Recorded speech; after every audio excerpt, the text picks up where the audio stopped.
So, Selma, you both directed and wrote this film for little adults, but what was it that made you want to tell this story? After my last film, Stupid Young Heart, I really felt this need to write something of my own, and I was kind of like waiting for the big grand subject to land on me. I wanted to write about something important enough to kind of address the issues of the world today, and I'm quite concerned with the climate change, etc. And I was kind of wondering what is a topic that is important enough to be kind of worth a film. And I waited for a while, and all the while what I really wanted to write about was love. And then at some point I kind of gave a permission to myself to write about what I wanted to write. And polyamory kind of sneaked in as something that I was curious about, and also something that I could in a way relate to some of the aspects of it.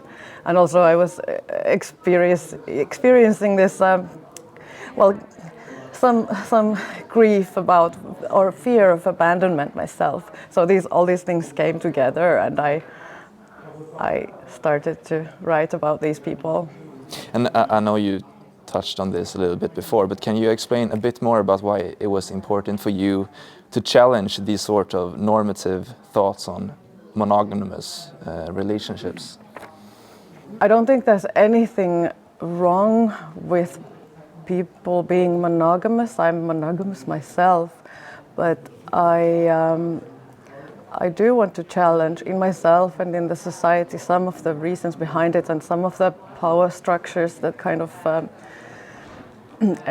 maybe force us to it. And I think there are certain, I guess I could say, even toxic elements to our relationships. There's this strange idea of owning another person, and I think it would, and another person's time, and almost another person's thoughts, and I don't think that's possible. I think it creates a lot of pain if we try to own another person's time and ambitions.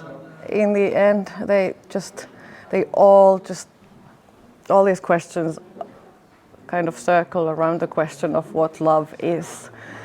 And it's not an easy thing to answer, but I think it's worth investigating, and I think that it's very worthwhile to study what love is. I don't think it's something simple at all, and I don't think it's something that we can kind of just take for granted, or it's not absence of evil and absence of people being selfish, but it's something that we create actively, and it should be investigated.